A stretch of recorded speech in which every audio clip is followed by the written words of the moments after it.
자, 오늘도 우리가 예배 가운데 또 말씀을 사모하는 저희들을 위해서 우리 하나님께서 영의 양식으로 크신 은혜를 예비하고 계신 줄로 믿습니다.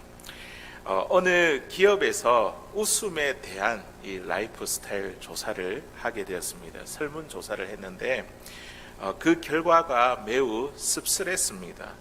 이 설문 조사에 따르면 사람들은 하루에 몇 번 웃을 것 같아요.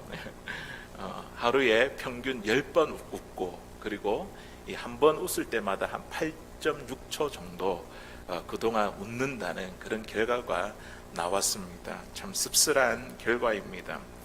그러면 하루에 평균 8.6초 한 번 웃을 때 그렇게 웃으니까 10번 웃으면 하루에 몇 초 동안 웃는다는 거죠. 90초 동안, 우리 분으로 하면 1분 한 30초 정도 이렇게 하루에 그거밖에 웃지 않는다는 거예요. 예. 자, 그런데 이에 반해 사람들이 걱정하고 근심하는 시간은 어떠할까요? 이것도 조사를 해보니까 하루 평균 사람들이 걱정하고 근심하는 시간은 6시간 6분 정도라는 결과가 나왔습니다. 예, 우리 방금 우리 성도님들 웃으셨으니까 우리 평균 10번 웃는데 한 번 지금 우리가 웃었습니다.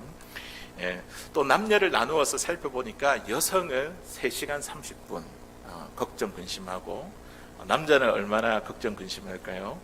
남자가 많을까요? 여자가 많을까요? 걱정 근심을 하는 게 남성이 2시간 30분이었습니다. 보니까 남성보다 여성이 더 많은 걱정과 근심을 갖고 있었습니다. 아무래도 가정을 돌봐야 되니까 걱정해야 될 일거리가 많아서 그런 것 같습니다. 어쨌든 사람들은요, 하루에 딱 1분 30초 동안 이렇게 웃고요, 그리고 3시간 정도 걱정하고 염려하는 생활을 하고 있습니다. 이것이 우리가 살아가고 있는 이 시대, 기쁨이 사라지고 있는 이 시대에 저와 여러분들이 살고 있습니다. 그렇기 때문에 우리 그리스도인들은요, 더더욱이 성령의 열매인 기쁨을 회복해야 되는 줄로 믿습니다. 오늘 우리 성령의 열매 두 번째 시간인데요, 오늘은 지난주는 우리가 사랑의 열매에 대해서 함께 말씀을 나눴고, 오늘은 우리 기쁨의 열매, 이 말씀을 함께 나누기를 원합니다. 아무리 힘들고 지치는 그런 상황 가운데 있다 하더라도요, 우리에게 기쁨이 있으면 어떻게 될까요? 그 어려움을 이길 수가 있습니다. 기쁨은요, 우리 스스로에게 힘이 될 뿐만 아니라 내가 기뻐하면요, 내 주변에 있는 사람들까지도 기뻐하게 만듭니다. 이 기쁨은요, 주변 사람들에게 선한 영향력을 주는 에너지가 있습니다. 또 내가 기뻐하면 어떻게 할까요? 사람들은 자기도 모르게 기뻐하는 사람들 주위로 이렇게 막 몰려들게 되어 있습니다. 이처럼 기쁨은 우리의 삶의 보화와도 같습니다. 이 세상에서 가장 놀라운 기쁨을 가진 자가 누구일까요? 누가 이 세상에서 가장 기쁨을 가졌을까요? 그 사람은 바로 예수님을 믿는 저와 여러분들, 그리스도인인 줄로 믿습니다. 성경은 계속해서 일관되게 이 기쁨에 대해서, 그리스도인들이 가진, 예수님을 믿는 자들이 가진 기쁨에 대해서 일관되게 이야기하고 있습니다. 그리스도 안에 있는 자는 항상 기뻐한다는 것이죠. 사랑하는 성도 여러분, 저와 여러분들에게 기쁨이 있습니까? 이 기쁨의 열매를 맺고 있습니까?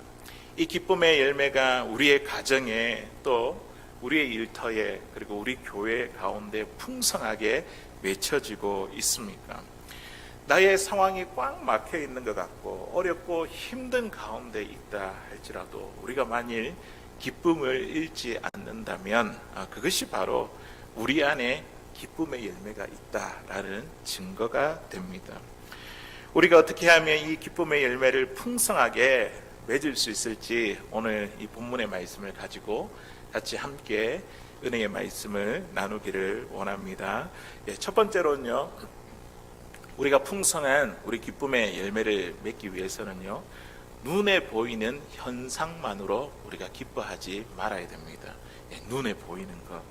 오늘 본문 19절에 있는 말씀에 보니까 여종들이 주인이 나오는데 그들은 보는 것에 집중을 했습니다. 우리 같이 한번 읽도록 하겠습니다. 시작. 여종의 주인들은 자기 수익의 소망이 끊어진 것을 보고 바울과 실라를 붙잡아 장터로 관리들에게 끌어갔다가. 아멘. 방금 읽은 말씀에 보니까 여종의 주인들은 보는 것에 여기에 소망을 두고 여기에 기쁨을 삼았습니다. 본문에 나오는 이 여종은 누구일까요? 이 여종은요, 귀신이 들려 점치는 여인이었습니다. 이 여종의 주인이 한 사람이 아니라 오늘 말씀에 보니까 여종의 주인들이라고 되어 있죠. 여러 사람이 이 여종의 주인이었습니다. 그런 걸 보니까 주인이 여러 사람인 것을 보니까 이 여인이 점을 쳐서 많은 돈을 벌여 들인 것 같습니다. 주인들은 이 여종이 갖다 주는 이 돈을 모으는 것, 이 수익을 삼는 것, 이것으로 기쁨으로 삼았습니다. 기쁨을 얻었습니다. 그런데 어느 날 바울과 그의 일행이 이 빌립보 지역에 전도를 하게 되었습니다. 그 지역을 전도하다가 귀신 들려 점치는 이 여인을 만나게 되었습니다. 이 여종이 어떻게 합니까? 이 바울이 누구인지 귀신같이 알아맞추잖아요. 17절에 있는 말씀에 보니까 큰 소리를 지르면서 이렇게 이야기합니다. 하나님의 큰 종으로 구원의 길을 전하는 자라. 그렇죠. 17절에 있는 말씀에 보니까 이 사람들은 지극히 높은 하나님의 종으로서 구원의 길을 너희에게 전하는 자라. 이렇게 따라다니면서 막 이렇게 외치게 되었습니다. 그런데 바울은 자꾸 복음을 전하는데 옆에서 그렇게 이야기를 하니까 방해가 되는 것이죠. 바울의 마음을 매우 힘들게 했습니다. 바울은 이 여인이 참으로 안타깝기도 하고 마음이 괴로워서 이 여인 속에 있는 귀신을 꾸짖어 쫓아냈습니다. 여인에게서 귀신이 떠나가게 되고 그의 몸이 온전하게 되었습니다. 고침을 받았지 않습니까? 그러면 얼마나 기쁘고 감사한 일이겠습니까? 그동안 귀신에게 억압받아 괴롭힘을 당하며 얼마나 큰 고통 가운데 있었겠습니까? 이 여인이 당한 이런 고통스러운 삶에 대해서는요, 이 주인들이 안중에도 없고 그들이 지금 불평하고 있는 게 뭡니까? 수익이 바뀌었다는 것. 이것을 보고 분노하며 바울과 실라를 관원들에게 고소했습니다. 주인들이 가졌던 이 소망은 무엇입니까? 여종의 주인들이 가졌던 기쁨은 무엇입니까? 눈에 보이는 것이죠. 눈에 보이는 이 수익, 눈에 보이는 이 현실을 추구하는 기쁨이었습니다. 자기들이 원하는 대로, 생각하는 대로, 계획하는 대로 성취하는 것, 이루는 것, 이것으로부터 기쁨을 얻었습니다. 하지만 그들이 원하는 대로 수익이 얻어지지 못하고 끊어진 것을 보자 소망을 잃어버렸죠. 소망이 끊어진 것을 보고 그들은요, 기쁨을 잃었습니다. 바울과 실라가 자기의 기쁨을 빼앗아갔던 그 생각에 분노했고 관리들에게 이들을 고소하고 말았습니다. 사랑하는 성도 여러분, 이 땅에 있는 많은 사람들이 대부분 기쁨으로 삼는 것이 무엇일까요? 오늘 이 여종의 주인들과 같지 않습니까? 눈에 보이는 것, 이것을 추구하고 얻는 것으로 기쁨을 삼고 있습니다. 기쁘지요. 내가 생각하는 대로, 원하는 대로 내가 소유하고 가지면 그게 얼마나 기쁩니까? 그런데 그 기쁨은 잠깐이라는 거죠. 예수님이 오늘 우리에게 이야기를 하는 기쁨의 열매와는 차원이 다른 그런 기쁨이라는 겁니다. 내가 원하는 대로, 내가 생각한 대로, 계획한 대로 돈을 많이 벌거나 직장에서 승진하거나 사업에 성공하거나 학생이라면 좋은 대학에 이렇게 진학하게 되고 또 그 좋은 대학 졸업하고 나서 또 좋은 직장에 취직하는 것, 건강을 잃은 사람의 건강을 회복하는 것 등 물론 기쁜 일이지만 이것만으로 기쁨을 삼는 것, 이게 우리 주님께서 원하시는 기쁨의 열매는 아니라는 것입니다.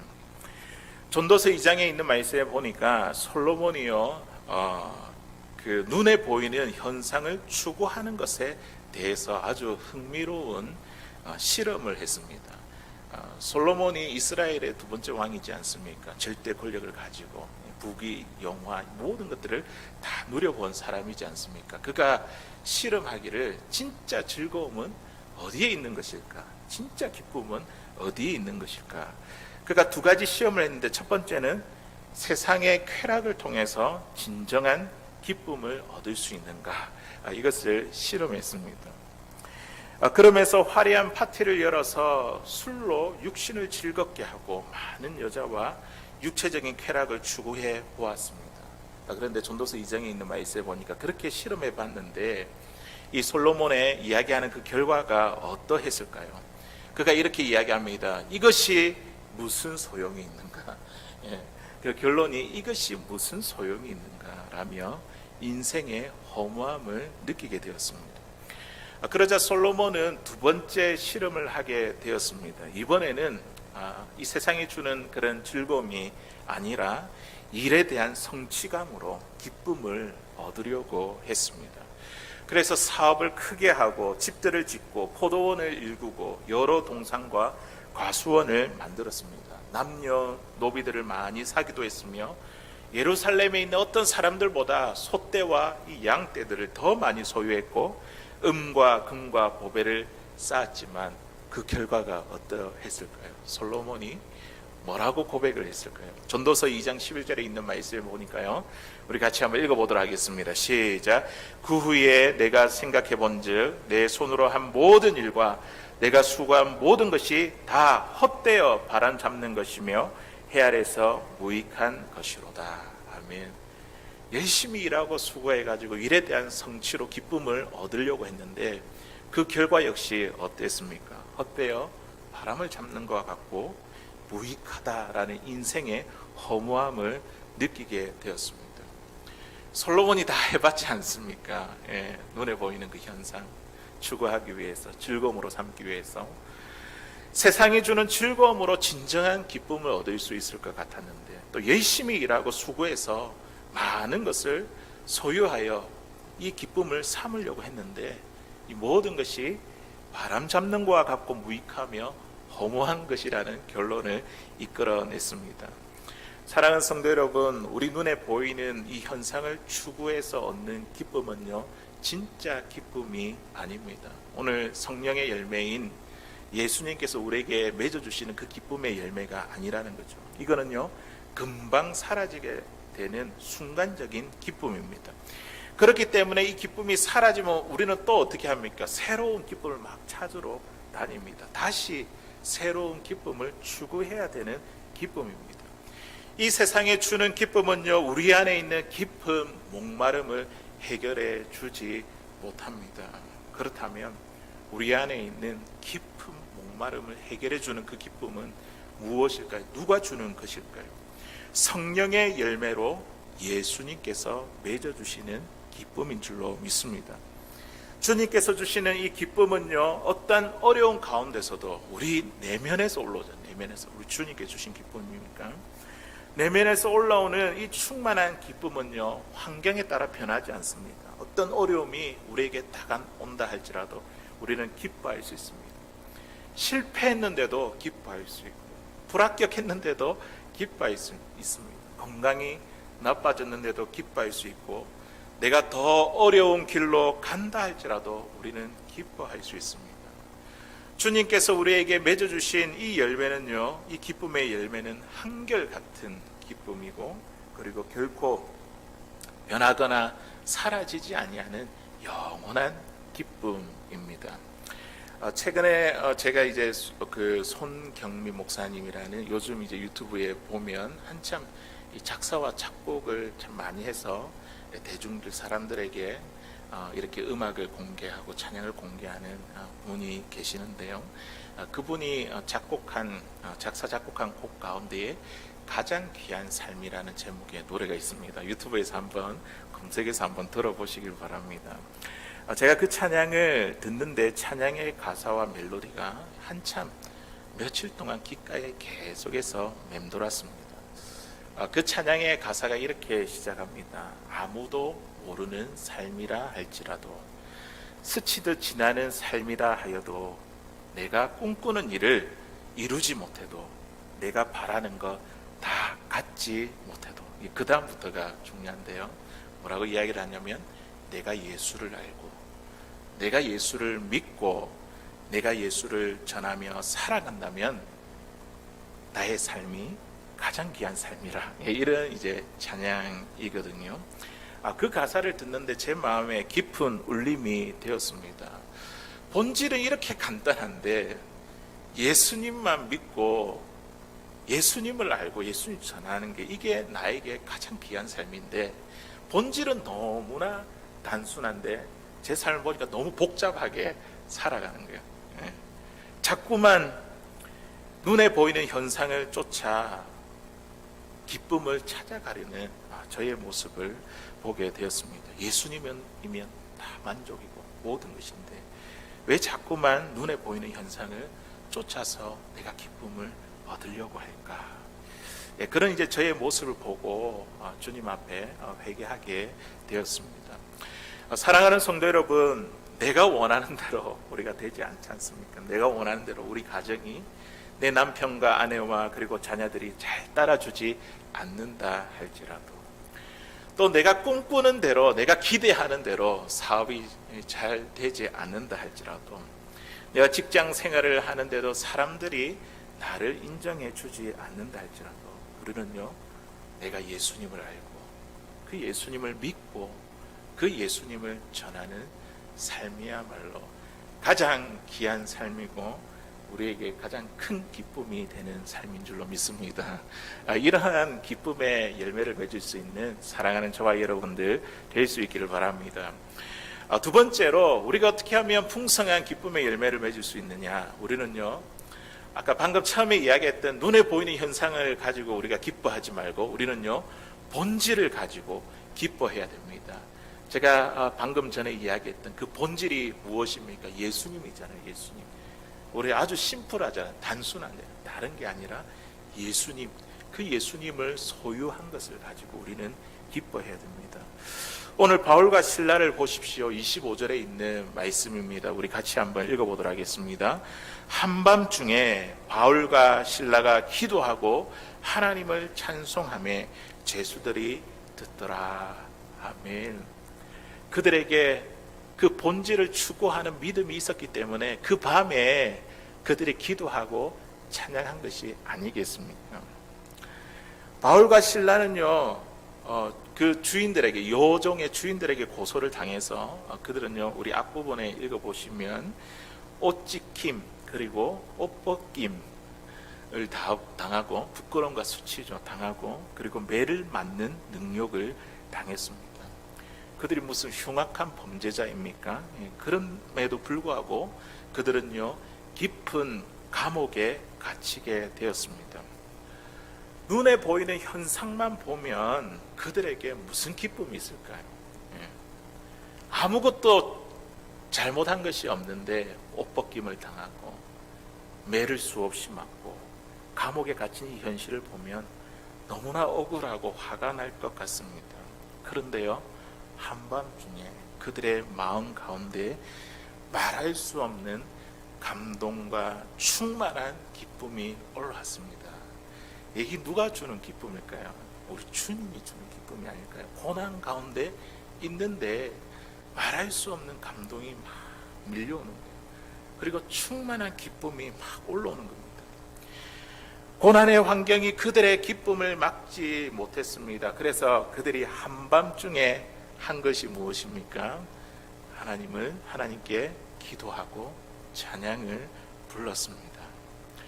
주변에 있던 죄수들이 이들이 부르는 찬양을 다 들었습니다. 죄수들이 다 듣더라, 이렇게 이야기를 하고 있죠. 제가 이 말씀 곰곰이 묵상해 보았습니다. 왜 그냥 기도하고 찬송하더라 이렇게 끝나면 될 텐데 죄수들이 다 듣더라 이렇게 하셨을까, 기록했을까? 그 기쁨이 다른 사람에게도 지금 전달되고 있다는 것이죠. 그 죄수들은 분명히 이렇게 생각했을 것입니다. 이 사람들이 믿고 전하는 예수가 누구이길래 저렇게 매를 맞고 감옥에 있는데도 기뻐하며 찬송을 부를 수 있을까? 그들은 이 바울과 실라가 왜 감옥에 들어왔는지, 죄명이 무엇인지 제수들이 다 알고 있지 않습니까?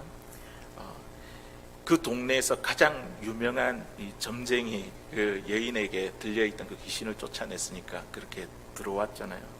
그리고 그 요정이 그 동네에서 이야기하는 것이라고 한다면 그 동네 사람이 다 믿었잖아요. 돈을 주면서 점을 쳤잖아요. 그 요정이 외치는 그 소리가 아마도 울림이 되었을 것입니다. 그 요정이 뭐라고 외쳤다고요? 쫓아다니면서 하나님의 큰 종으로 구원의 길을 전하는 자다. 그 소리가 이 죄인들에게도 크게 울림이 되지 않았겠습니까? 그렇게 찬송하며 기도할 때에 바울과 실라에게 솟아오르는 이 기쁨은요, 부끄러움과 수치와 매를 맞는 그런 능력도, 어떤 고난도 막을 수가 없었습니다. 왜냐하면 그들이 무슨 기쁨을 가졌습니까? 예수님의 기쁨, 예수님이 주시는 기쁨을 가졌기 때문입니다. 예수님의 기쁨은요, 언제 어디서나 어떤 어려운 형편에 있든지 기뻐할 수 있는 영원한 기쁨입니다.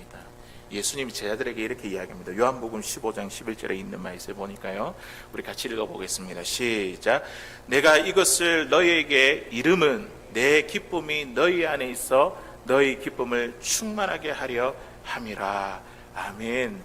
예수님이 제자들에게, 내가 너희들에게 말하는 것은 내 기쁨이, 예수의 기쁨이 너희 안에 있어 너희 기쁨을 충만하게 하려 함이라. 예수님이 기쁨이 되십니다. 기쁨이 되신 그 예수님이 그들 안에 있게 될 때에 그들의 마음 가운데 충만한 기쁨을 주신다는 것이죠. 그 기쁨이 충만하게 해주신다고 예수님이 약속하셨습니다. 예수님은요, 기쁨의 본질이 되시고 또 근원이시며 기쁨을 주시는 분이십니다. 우리가 예수님을 믿는다면 우리 안에 누가 계십니까? 예수님이 계시고, 그 예수님이 뭐가 되신다고요? 기쁨이 되시잖아요. 그러면 예수님을 믿으면 자연스럽게 우리는요, 우리 안에 기쁨이 있고 기쁨의 열매를 맺게 되는 겁니다. 예수님 따로 기쁨 따로가 아니라 예수님이 우리 안에 있으면 우리 가운데 기쁨이 충만하게 된다는 것이죠. 사랑하는 성도 여러분, 저 안에, 우리 안에 주님의 기쁨이 충만하게 있습니까? 예수님이 내 안에 살아계시니까 우리 안에 기쁨 또한 있는 것입니다.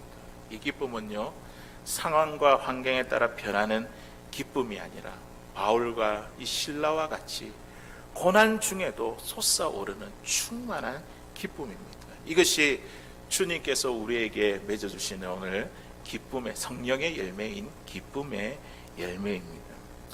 그런데요, 우리가 예수를 믿어도 우리가 기쁨을 빼앗길 때가 참 많이 있지 않습니까?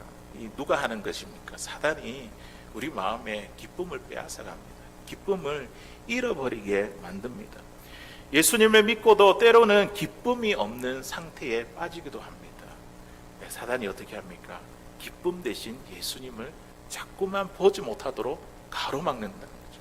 보지 못하도록, 환경만 보도록, 예수님을 보지 말고 너에게 처한 상황과 어려운 환경만 보도록 만든다는 거예요. 그러면 내 마음에 예수님이 보이지 않으니까 기쁨을 잃게 됩니다. 그럴 때마다 사단이 계속해서 우리에게 상황과 환경만 보여주며 우리 마음의 기쁨을 빼앗을 때마다 우리는 어떻게 해야 됩니까? 우리는 더욱더 의식적으로라도 그 주님을 바라보는 이 일에 힘써야 될 줄로 믿습니다. 바울과 실라처럼 기도와 찬양으로 우리가 주님을 생각하고 주님과 대화를 나누며 주님과 함께 시간을 보내야 됩니다. 하나님의 말씀을 묵상하며 읽으며 때로는 일기를 적으며 하나님께 대화를 하면서 내 안에 있는 기쁨이 사라졌습니다. 주님, 내가 주님을 바라보기를 원합니다. 그렇게 의식적으로라도 우리는 주님을 바라보아야 합니다. 내가 주님을 바라보고 주님이 나를 보시는 그런 관계 가운데 있을 때에 마귀는요, 우리 안에 있는 이 기쁨, 주님과의 관계에서 누리는 이 기쁨을 결코 빼앗아가지 못할 것입니다. 요한복음 16장 22절에 있는 말씀 우리 같이 한번 읽어보도록 하겠습니다. 시작. 지금 너희가 근심하나 내가 다시 너희를 보리니 너희 마음이 기쁠 것이요 너희 기쁨을 빼앗을 자가 없으리라. 아멘. 이 말씀은요, 예수님이 이제 곧 십자가의 죽음을 통해서 제자들을 이제 떠나게 된다는 그런 이야기죠. 그런데 뭐라고 약속하시냐면 내가 다시 너희를 보리니, 지금은 내가 떠나는 것으로 인해서 마음에 근심이 들겠지만 그러나 내가 다시 너희를 보리니, 이때가 언제입니까? 죽으시고 부활한 다음에 다시 보겠다는 것이죠. 예. 그럴 때에, 다시 볼 때에 너희 마음이 기쁠 것이요 너희의 기쁨을 빼앗을 자가 없으리로다. 예, 주님이 기쁨이 되시기에. 우리 주님이 지금 어디에 계십니까? 죽으시고 부활하셔서 영으로 저와 여러분들의 마음에 살아 계십니다. 예, 주님이 우리 가운데 계시기 때문에, 우리를 지켜보고 계시기 때문에 우리의 마음이 기쁠 것이요 우리 안에 있는 기쁨을 어떻게 해요? 빼앗을 자가 없으리라. 예, 어떤 누구도 무엇도 우리와 주님으로 인한 그 기쁨을 빼앗을 자가 없습니다. 19세기에 앤이라는 이 여자 청년이요, 의과 대학을 졸업하고 선교사로 지원해서 중국으로 떠났습니다. 이 중국 선교사님이 되었습니다. 그때 당시에 중국으로 들어갔다는 것은요, 가족과 다시 만날 수 없다는 것을 의미합니다. 그녀의 어머니가 딸을 중국으로 보내고 나서 얼마나 이 딸이 보고 싶었겠습니까? 지금같이 인터넷이 되는가, 전화가 되면 소식을 주고 받겠는데 그때 당시 아무것도 없으니까 그냥 전보로 소식을 알리는 겁니다. 살아있는지 소식만이라도 듣고 싶어서 중국으로 가는 사람이 있는가 살펴보면서 중국으로 가는 사람에게 돈을 200불을 주며 내 딸이 잘 지내고 있다면 안전하다, 이 한마디만 꼭 전보를 제게 줘주십시오, 이렇게 부탁을 했습니다. 그런데 얼마 후에 앤의 전보가 왔습니다. 그런데 이 앤의 전보는요, 이 어머니가 기다리던 안전하다, 이런 이야기가 아니었습니다. safe, 안전하다, 이런 전보가 아니라 어떤 전보가 들어왔냐면 즐겁다, delight, 이런 전보가 왔습니다. 그녀의 어머니는요, 이 전보를 받고 마음의 큰 위로를 얻었습니다. 이것이 바로 그리스도인들이 가지고 있는 기쁨이 아니겠습니까? 참, 선교를 하는 그 상황과 어려운 가운데서도 그 기쁨을 잃지 않고, 안전한 것이 아니라 내가 너무 즐겁다라고 이렇게 이야기하는 그것을 볼 때에 이것이 바로 그리스도인들이 예수님을 소유한 자들이 가진 기쁨이 아니겠습니까? 세상 사람들은 그저 잘 살아있는 것으로만으로도 기적이라고 이야기하지만 예수님 안에 있는 사람들은요, 상황과 관계없이 그 예수님 때문에 delight, 즐거워합니다. 왜냐하면 예수님이 즐거움과 기쁨의 근원이 되시기 때문입니다. 그분이 내 안에 계시니까 기쁨이 마구마구 솟아오르는 것입니다. 지난 주일날에 예배를 다 마치고 나서 이제 우리 성도님들이 집으로 다 돌아가시고 나서 저희 빈 예배당에 혼자 앉았습니다. 그런데 이상하게 제 마음 가운데 허전하고 좀 기쁨이 느껴지지 않았습니다. 그러면서 왜 그럴까? 왜 마음이 힘들까? 내가 오늘 예배를 인도를 잘못했는가? 아니면 말씀을 잘 못 전했는가? 왜 이렇게 마음이 답답하고 힘들고 기쁨이 없을까? 저도 보니까, 제 마음을 살펴보니까 저도 모르게 매주 이렇게 예배를 인도하며 말씀을 전할 때마다 항상 제가 집중하는 게 주님께 집중을 해야 되는데, 오늘은 누가 오셨을까? 누가 오늘 빠지셨을까? 자꾸 염려, 걱정되고, 사람들이 얼마나 모였을까? 사람들에게 설교하는 것에 내가 지금 기쁨으로 삼는 것이 아닌가? 우리 성도님들이 목사님 참 열심히 목회를 한다고 인정해 주는 것으로 내가 기쁨으로 삼는 것은 아닌가? 그런 마음이 막 들더라고요. 물론 목회를 할 때에 참 교회가 막 활발하게 움직이고 교인들이 많아지고 사역이 활발하게 일어나는 것은 목사로서 매우 중요하고 힘있게 감당해야 될 사명입니다. 하지만 이것으로 제가 만약에 기쁨을 삼고 목회를 한다면 그것이 저에게 화가 된다는 사실을 오늘 말씀을 통해서 주님께서 저에게 말씀해 주셨습니다. 진정한 기쁨은, 내 안에 진정한 기쁨은 눈에 보이는 이것이 아니라 내 안에 살아계신 주님이다. 주님께서 그렇게 말씀하시더라고요. 그것으로 기뻐하지 말고 사람 앞에서 설교하는 것, 사람들이 모이는 것, 이것으로 기뻐하지 말고 나로 인해서 기뻐하라. 주님께서 그렇게 말씀하시더라고요. 마음의 감동을 주셨습니다. 사랑하는 성도 여러분, 저와 여러분들은 어디에서 기쁨을 찾고 있습니까? 사람들에게 칭찬받고 인정받고 유명해지면 참 좋죠. 그런데 거기에 내가 거기에 기쁨을 추구하면 화가 된다는 것이죠. 남편의 사업이 잘 되고 자녀들이 잘 되는 것이 우리에게 있어서 진정한 기쁨이 아닙니다. 맛있는 음식을 먹고 또 좋은 영화를 보며 여행을 다니는 것, 우리 건강을 유지하는 것, 그래서 우리에게 잠깐의 기쁨을 주죠. 그런데 눈에 보이는 현상에만 기쁨을 쫓아가면 우리에게 화가 된다는 것이죠. 우리의 진정한 기쁨은 누구를 통해서 누려야 되냐고? 예수님, 내다 라고 주님께서 오늘 우리들에게 말씀하고 계십니다. 내 안에 살아계셔서 나와 늘 함께 계시는 그 주님이 우리에게 진정한 기쁨이 되십니다. 매일매일 주님께서 하신 일들을 우리가 기억하면서 오늘도 주님께서 나를 통해서 어떤 일들을 행하실까 그렇게 기대하면서 살아갈 수 있기를 바랍니다. 내 안에 계신 예수님이 나의 가장 큰 기쁨이 될 수 있는 살아가는 저와 여러분들 다 될 수 있기를 주의 이름으로 간절히 소원합니다. 이제 마지막으로 우리가 기쁨의 풍성한 열매를 얻기 위해서는요, 우리는요 이제 내가 맛본 기쁨을요 다른 사람에게 흘려 보내야 됩니다. 기쁨을 흘려 보내는 거죠. 내만 누리고 만끽하는 것이 아니라 그 기쁨을 흘려 보내야 됩니다. 우리 34절에 있는 말씀 우리 같이 한번 읽어보도록 하겠습니다. 시작.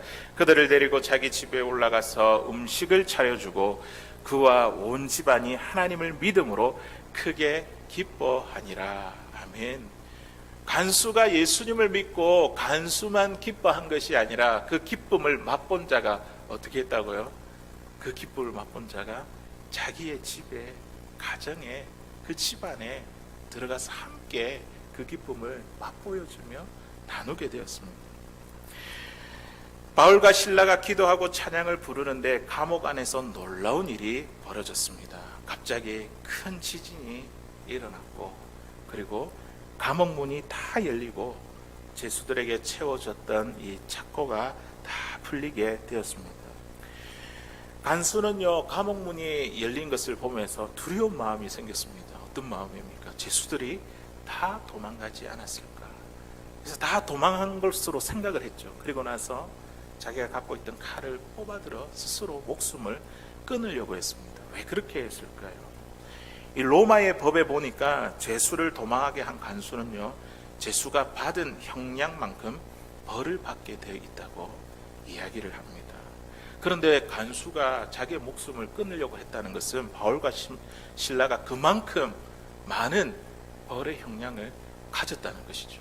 큰 심각한 형벌을, 얼마나 큰 심각한 형벌을 받았는지 짐작할 수 있는 대목입니다. 칼을 뽑아들고 자살을 하려는 자기의 목숨을 끊으려고 하는 이 간수에게 다급하여 큰 소리로 막았었습니다. 바울과 실라가 뭐라고 이야기합니까? 내 몸을 상하게 하지 말라. 내 몸을 상하게 하지 마십시오. 우리가 다 여기에 있습니다.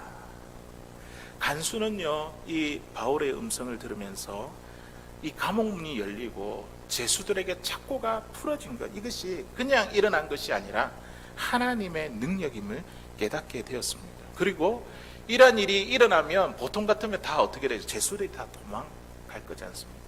그런데 그들은 그 자리를 떠나지 않고 두려움에 휩싸여서 다 그 자리에 있게 되었습니다. 그러면서 간수는 알았죠. 이 사람이 보통 사람이 아니라 하나님의 사람들이구나. 그리고 이들의 제명이 무엇입니까? 유명한 그 동네에서 다 잘 알고 있는 이 귀신 들린 점치는 이 요정, 그것을 쫓아냈다는 그 제명으로 그가 들어온 것이 아닙니까? 그리고 요정이 말했던 그것이 또 이 간수에게 울림이 되었지 않았을까요? 하나님의 큰 종으로 너희에게 구원의 길을 전하는 자라. 이 요정이 귀신 들린 자가 바울을 쫓아다니면서 이야기했던 그것이 또 간수에게 큰 울림이 되지 않았을까요? 간수는요, 바울과 이 신라의 음성을 듣고 즉시로 뛰어 들어가 그들 앞에 엎드렸습니다. 그러면서 그가 이들을 부르는 호칭이 달라졌습니다. 뭐라고 부릅니까? 선생님들이요. 예, 제수들인데 선생님들이요. 호칭이 달라졌습니다. 그러면서 내가 어떻게 해야 구원을 받을 수 있습니까? 그 귀신 들린 요정이 이야기했잖아요. 하나님의 큰 종으로 구원의 길을 전하는 자다.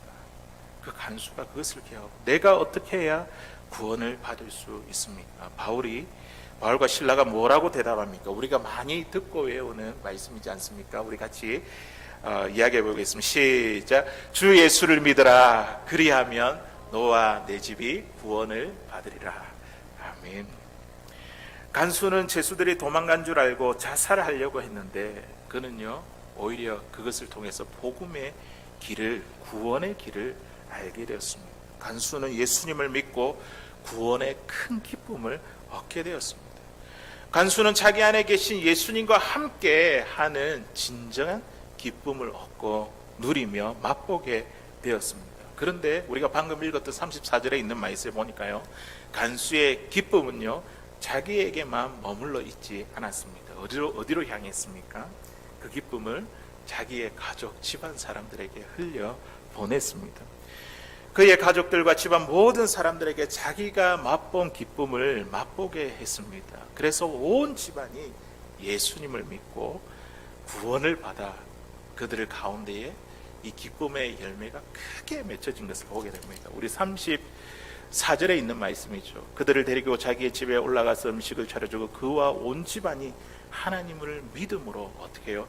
크게 기뻐하니라. 예, 그 집안에 예수님께서 맺어주시는 성령의 열매인 기쁨의 열매가 충만하게 되었습니다. 아버지의 사업이 어려워져 집안에 먹구름이 들어온 어느 가정이 있었습니다. 그 집에 중학교를 다니는 아들이 있었는데 중학교를 다니니까 한참 사춘기이지 않습니까? 아버지가 사업이 이제 어려워지니까 걱정이 가득한 마음을 가지고 학교에서 집으로 돌아왔는데 부엌에서 설거지를 하는 어머니가 찬양하는 소리를 듣게 되었습니다. 그 소리를 들은 이 아들은 현관에서 멈칫하며 이 찬양을 끝까지 들었습니다. 그러면서 아들은 갑자기 눈에 눈물이 치솟으며 번개처럼 떠오른 생각이 있었습니다. 그게 뭐냐면 맞다, 하나님이 계시지. 하나님이 계시지. 예. 이 아들은 어릴 때부터 교회를 다니기는 했지만 그냥 하나님이 계신가 보다 그렇게 듣고 생각만 했지만 하나님을 개인적으로 느껴본 적이 없는 아들이었습니다. 이제 그날 처음 어머니의 찬송을 듣고 찬양을 듣고 하나님이 계시지. 아들은 방에 들어가자마자 하나님께 기도하고 싶은 마음이 들었습니다. 하나님, 우리 가정을 지켜주세요. 아빠를 회복시켜 주세요. 이 아들이 생전 처음으로 울면서 간절히 기도했습니다. 아들이 기도를 마치고 나니 그 마음의 걱정이 사라졌습니다. 방문을 열고 나오는데 집안에 있는 어두운 모든 그림자가 사라진 것을 느끼게 되었습니다. 엄마의 입에서는 찬송이 흘러나오고 또 아들의 표정이 달라지니까 집안에 생기가 흐르게 되었습니다. 이 집안에 참 검은 먹구름이 말할 수 없는 그런 어려운 형편의 상황이었지만 이 어머니가 예수님이 그에게 주시는 그 벅차오르는 그 감동과 그 기쁨 때문에 입술이 찬양이 터져 나왔더니 그 찬양의 기쁨이 누구에게 전달되었습니까? 아들에게 전달되었고 그리고 아빠에게도 흘러갔습니다. 이 가정에 온 가족의 기쁨이 회복되었습니다. 이 일을 통해서요. 고린도후서 6장 10절에 있는 말씀에 보니까 사도 바울이 이렇게 전합니다. 우리 같이 읽어보겠습니다. 시작. 근심하는 자 같으나 항상 기뻐하고 가난한 자 같으나 많은 사람을 부요하게 하고 아무것도 없는 자 같으냐 모든 것을 가진 자로다. 아멘. 이것이 저와 여러분들의 모습이 아니겠습니까? 이것이 참 가난하고 없고 부족한 것 같아도 오늘 그 가정이 참 어려운 상황 가운데 있음에도 불구하고 그들이 항상 기뻐할 수 있고 그리고 가난한 가운데서도 서로를 부요하게 할 수 있으며 아무것도 없는 가운데서도 모든 것을 가진 자가 될 수 있었던 그 이유는 단 한 가지죠. 그들 가운데 누가 계셨기 때문에 예수님이 계시고 예수님이 그 가정의 기쁨이 되셨기 때문에 환경이 어려워도 그 가정에 기쁨이 충만하게 되었습니다. 예수님을 가진 사람이 모든 것을 가진 사람입니다. 반대로 이야기하면 내가 모든 것을 가졌다 해도 예수님이 없다고 한다면 우리는요 모든 것을 잃은 사람이 되는 것입니다. 사랑하는 성도 여러분, 우리 안에 누구도 빼앗을 수 없는 기쁨이 우리 가운데 있습니까? 예수님의 기쁨. 그 기쁨을 우리가 맛보고 있습니까?